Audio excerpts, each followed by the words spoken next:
एक बार एक किसान हर कभी आने वाले आंधी तूफान, ओलावृष्टि, तेज धूप इत्यादि से परेशान हो गया, क्योंकि कभी कभी फसल ज्यादा खराब हो जाती थी। इसलिए वह परेशान होकर ईश्वर से शिकायत करने लगा। किसान बोला, आप ईश्वर तो है, लेकिन फसल को कब क्या चाहिए, इसकी जानकारी नहीं है। जिसकी जरूरत भी नहीं होती है, वह भी देते रहते हैं।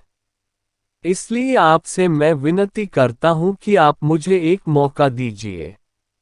मेरे कहे अनुसार मौसम कीजिए, फिर हम सब किसान अन्न के भंडार भर देंगे। ईश्वर मुस्कुराए और बोले, ठीक है, आज से तुम्हारे अनुसार मौसम रखूंगा।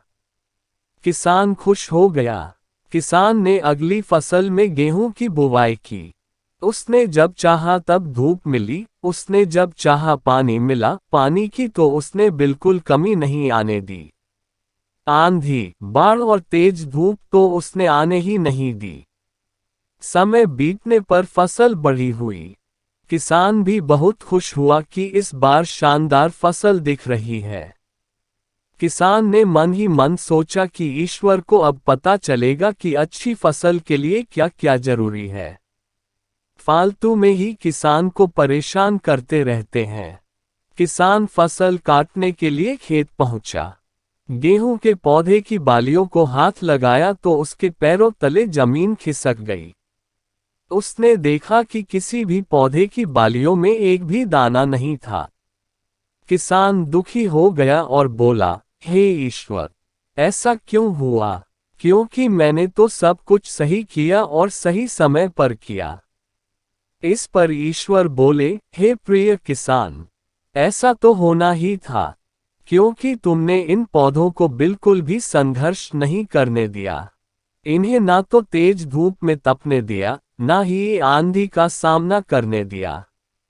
इन्हें किसी भी प्रकार की चुनौतियों का सामना नहीं करने दिया। इसलिए बाहर से भले ही अच्छे दिख रहे हो, लेकिन ये अंदर से बिल्कुल खोखले हैं, इनके अंदर कुछ भी दाने नहीं। पौधे जब विभिन्न चुनौतियों का सामना करते हैं तो उनमें ऊर्जा पैदा होती है। यह ऊर्जा उनके अंदर सही सामर्थ्य पैदा करती, जिनके लिए वह बने हैं। दोस्तों, ठीक इसी प्रकार जब तक इंसान संघर्ष से नहीं गुजरता है, वह आदमी खोखला रह जाता है। जीवन की चुनौतियां ही उसके लिए उन्नति के नए रास्ते खोल देती हैं और आदमी को मजबूत और प्रतिभाशाली बनाती है। इसलिए आपके भी जीवन में मुसीबतें या चुनौतियां आए तो घबराना मत।